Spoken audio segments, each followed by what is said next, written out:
Hey, Sharon. Rick, I want to dig a little deeper. I want to go on a little bit of a deep dive into um, credit scores. I know, like sometimes when we talk to people, a lot of people, when I talk to them, they have never, they may not even really know what a credit score is, especially if they haven't bought a home. They may not even know what it is, and some may know what it is, but they don't understand the value that we place on it in our industry. And it's not really only in our industry. The truth is, anything they go buy, if they're buying a car at the dealership, they're buying furniture, someone is checking their credit score. Sure. If they apply for a credit card, their credit score is being checked. So it really governs all of our financial future. We know that, but people don't know what it is, why it's so important, and then they don't even know how to find out what it is. And they also and sometimes with us being in the industry, we kind of sometimes assume that people know just because we know and we work with it every day. And in addition to that, excuse me, once we get them to pull their credit score, then there's a journey of what this number means and what's wrong with it and how can I improve it, and wow, this is really great. So I want to throw it back over to you Sure. to address some of those concerns. Okay. Well, the first thing I should say is, of course, you need a pretty good credit score in order to get a mortgage. The credit score is a number, but the credit report contains more than just numbers, and lenders will look at more than just the actual number. Yeah. There are two credit bureaus out there, Equifax and TransUnion in Canada. I mean, there's more out there, but in Canada, those are the big two. Um, Usually you need a 680 as your credit score if you want to qualify with an A lender and be able to get the maximum amount of mortgage that you're able to qualify for. So the thing with credit scores is if you don't have a credit score, that's actually worse than having a very bad credit score. So the first thing you need to do is you need to establish credit. So often that is done by, paying your phone bill and things like that. It shows that you pay your bills, and then you can get like a store credit card or something like that. Sometimes you get a secured credit card, which means you put down a deposit for however much the amount of credit is. And then by paying that off regularly, it shows credit grantors that you're responsible and pay your bills. And then you can start to get a normal credit card. Often people will get credit because they'll buy a car or something like that, where the lender is motivated to lend them the money. They want to sell the car, so they want to be able to give you the loan, but they're not going to give you the loan if they think you're going to default on it. So, yes, it might be easier to get credit that way, but it could also be like an RSP loan or something like that. As long as it's reported to the credit bureau, that can help establish your credit. You also need a certain amount of credit. If you've got like $1,000 worth of credit, that's not going to cut it most of the time. They usually want to see you having at least $5,000 of credit on two credit lines in order to be able to be approved for a mortgage. $5,000 each. Yes, each person. Now, the two credit lines can be like a total of 5,000 between the two of them. Okay. But each person on the mortgage needs to have their credit history. I've run into situations where the husband has credit and the wife just has a copy of the husband's credit card. So it's like, well, why would I bother getting my own credit card? Yeah. And it's like, well, now unfortunately you have no credit score, therefore we can't use your income in order to qualify you for a loan. So, go out and get a credit card and, come back and talk to me in a year or two. Because they want to see that credit history as well. It's not just, okay, you've had credit for 3 months and now you're good to go. They usually want to see somewhat of a history, usually a couple of years, ideally, of you having good credit history. Now, as I said, you will have a score. Now, the first thing that throws a lot of people is there's actually different credit scores. So the TransUnion score will be different from the Equifax score. I usually use Equifax. Most lenders use Equifax, but they might also check your TransUnion bureau, even though they're going off your Equifax score. So, you know, you need to, if you've got problems with your credit bureau, you need to repair both of them, especially if it's inaccurate. You want to get that off there. So one could be worse than the other because there's some wrong information on it, is what you're saying? 100%. Yeah. There are cases where, you know, people had some debt that they weren't aware of or something like that. And, you know, they paid it off, but they never discharged it. So it's still showing. Wow, right. Things like that. Once creditors get their money, they can be brutal about, you know, because, and it actually, I think, costs money to report things to the credit bureau. Yeah. So they have very little incentive to report it. And, you know, they're like everyone else, you know, they'd rather be doing something that's going to make them money rather than costing them time. Right. So, yeah. Anyways, having said that, so when you pull your own credit bureau, it doesn't hurt your credit. So it's a good idea to check your credit bureau on a regular basis. And you can actually pull it for free from Equifax directly now. I'm not sure about TransUnion. Like, you can request it in writing and they'll mail it to you. I don't know if they'll give you the full report or just a score. But with Equifax anyways, you can get a free credit pull online. So it's pretty much instant. You just have to fill in your information in order to be able to pull your bureau, and you can review your own bureau. And it's a good idea to do that because also identity theft is a big thing. And if how often should you do that? Well, as often as possible, ideally, but realistically, if you check it every couple of months, probably a good idea. You can also see if, you know, someone is reporting debt that you thought you had paid off or something, like if you had an old cell phone and you owed $30 on the bill and forgot about it. I just want to clarify, because when you say as often as one, I know some people that would go every day. So we want people to know they don't need to pull their credit every day. No, there is fluctuations constantly a little bit, right? Well, for sure. Like, ideally, if someone has stolen your identity, then you do get it on the first day if you're pulling it every day. But who has the time? Right? I mean, other things. You can actually pay for yours every day, Rick. You can actually pay for credit monitoring, where it will alert you if someone's applying for credit. But that is a paid service. It might be worth it if it gives you peace of mind. But anyways, where were we? Right. So we were talking about the score. So if you pull your own bureau, that is the consumer score. So that is used for things like applying for credit cards. When I pull your credit, it is a different algorithm that it uses. The algorithm is for mortgages specifically. Right. So now the scores will be probably fairly similar. They're not usually a huge difference, but don't be surprised if, you know, your score is different from the score I get when I pull your credit. Also, when I pull it, it's a hard pull because you're applying for credit. Whenever you're applying for credit, that is a hard pull. Yeah. It will have a negative effect on your credit when you have a hard pull.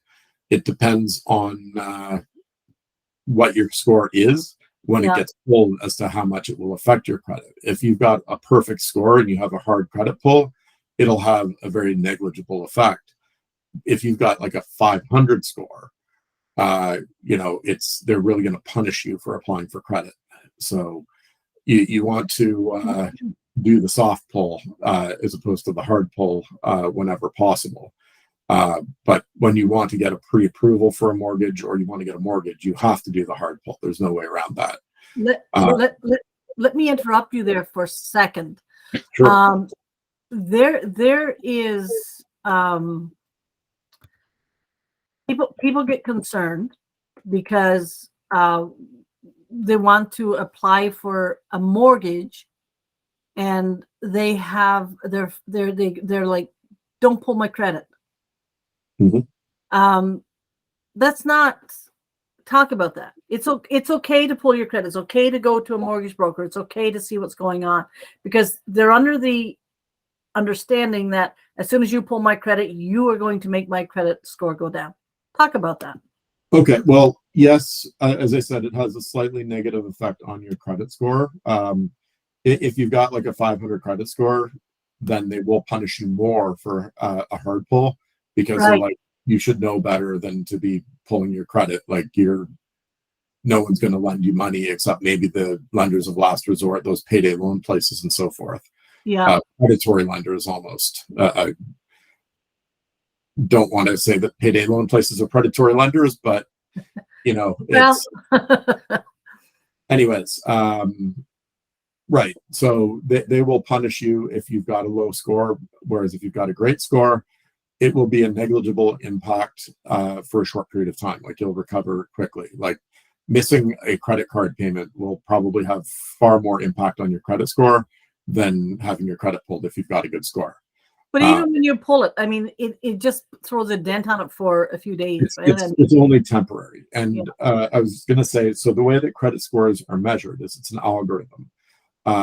So one of the first things you have to be aware of is a big factor in your score is how much credit you're actually utilizing. So let's say, for example, you've got $1,000 credit limit on a credit card, and that's your only credit, and you're using $1,000 of that credit, you've got 100% utilization. Or if you're over limit, then it's over 100% utilization. That will have a big negative impact on your score. Yes. You could owe the same amount of money, but have $30,000 worth of credit available to you. Exactly. Yes. And now your credit utilization is very low. So that is going to have a positive impact on your score, even though you owe the same amount of money. So one of the first things that you get told if you run into trouble with your credit is, cut up all your credit cards and only keep one credit card with a low limit. And or to call and get your credit reduced to $1,000. Sure. And that can be great if you have issues with your spending discipline. But unfortunately, it is not good for your credit score. That's right. That's right.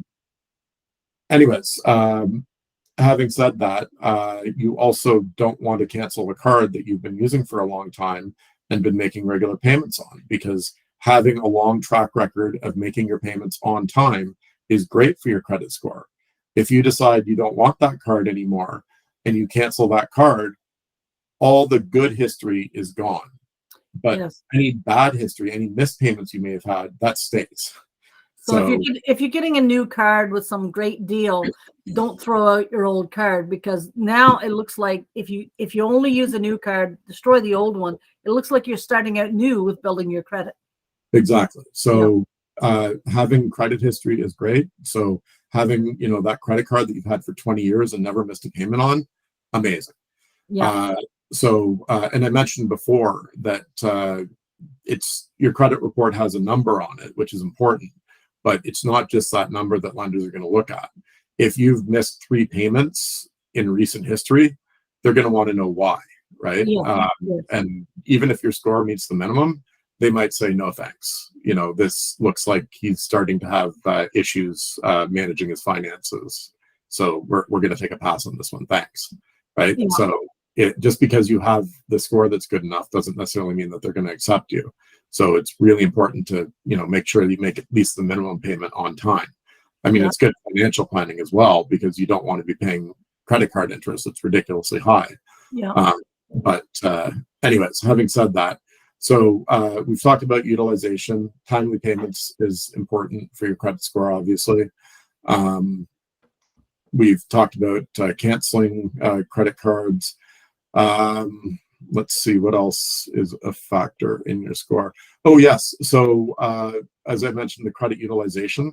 So your score is going to vary depending on when you pull it, depending on how much you happen to owe at the time, right? Right. If your credit score gets pulled when your card is near its limit, then that's going to negatively impact your score.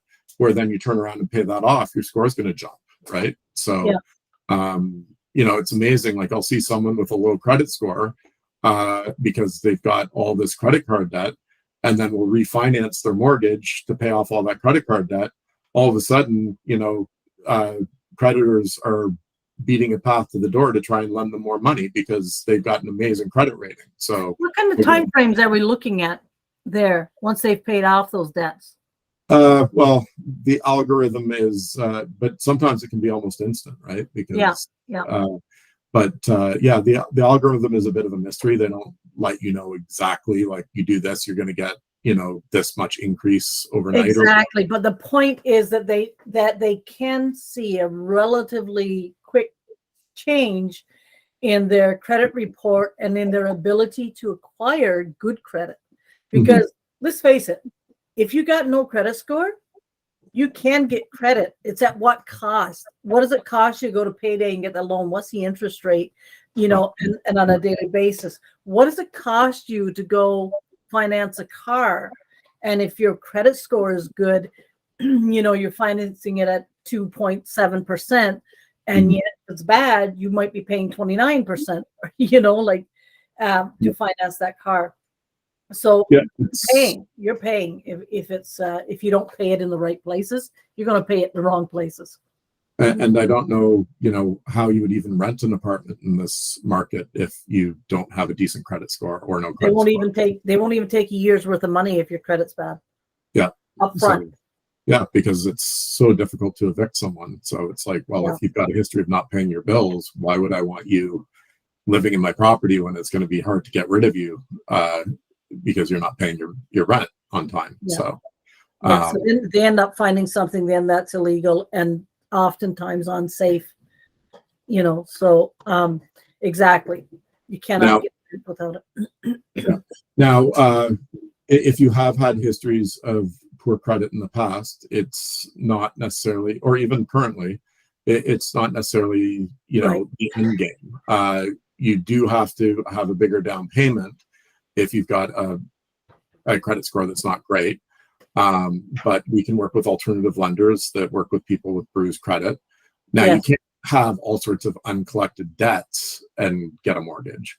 Right. But if you paid off your debts that are in collection and that sort of thing, you can, and past bankruptcies that are discharged and things like that. Or if you've had a consumer proposal, once that's paid out, then B lenders or alternative lenders will look at you. But they want to know what the story is, like what happened. Obviously they don't want you to default on their debt because you've done it before. So they don't want that to happen to them, but that's the business that they're in, is they work with people that have not necessarily the greatest credit histories.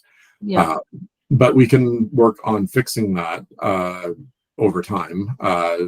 Like, you have to do the work yourself. I can't, wave a magic wand and make all your bad credit go away. No one can. No, we can only advise them.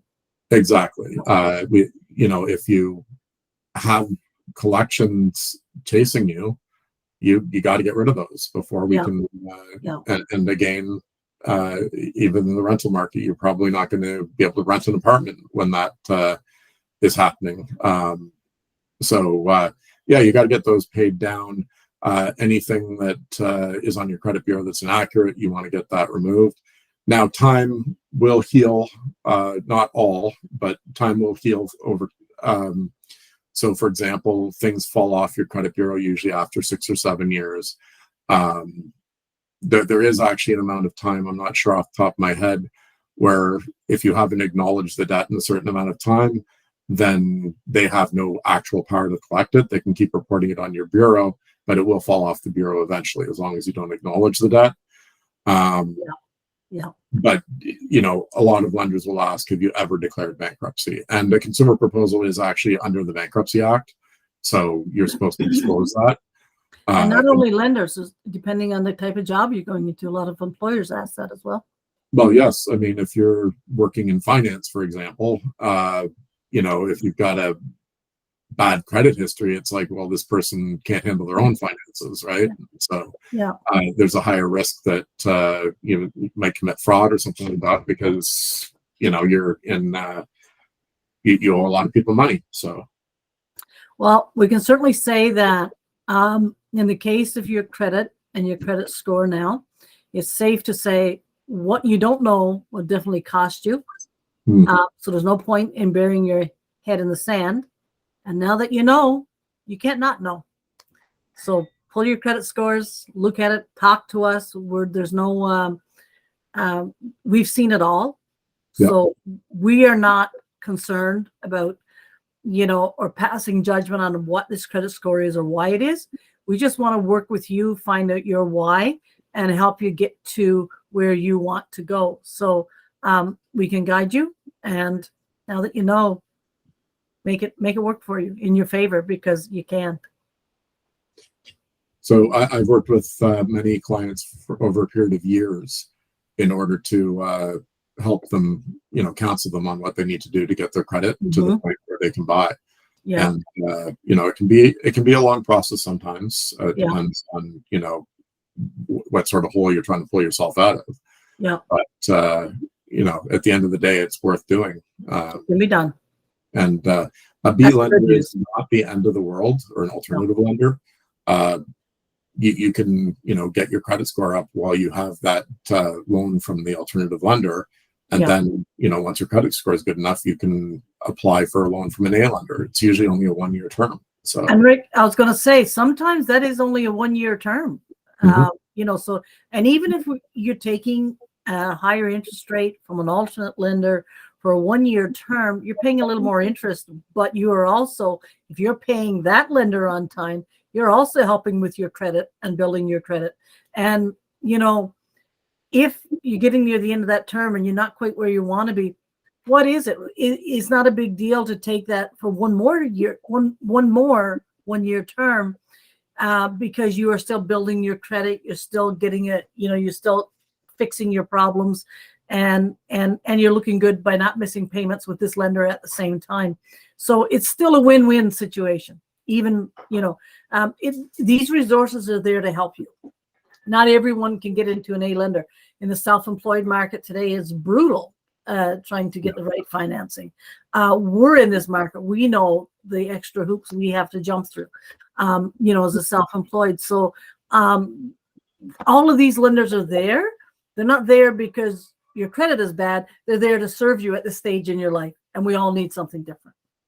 The cost of waiting and paying someone else rent is certainly higher than the additional interest you're going to pay with an alternative lender. Yeah. You might miss your opportunity to buy because, as I was talking about in previous videos, 500,000 immigrants is the target for Canada every year. Yeah. Most of them are coming to the GTA, Greater Toronto area. So, they can't build housing that fast. We don't have the labor force or the space for that matter. Yeah. So it's going to keep upward pressure on prices. So, there's no time better to buy than right now. So if you can get in the door with an alternative lender, then you should, because you might not be able to get in the door a few years from now. Yep, exactly. Well, this has been awesome, and we encourage anyone to reach out to us. You got questions on this stuff, please talk to us. We'd love to talk to you. We'd love to help you, and we can't stress enough. We're here for you to help make your life easier and help you accomplish your goals. Rick, thank you once again. Thank you, Sharon. Take care. You too.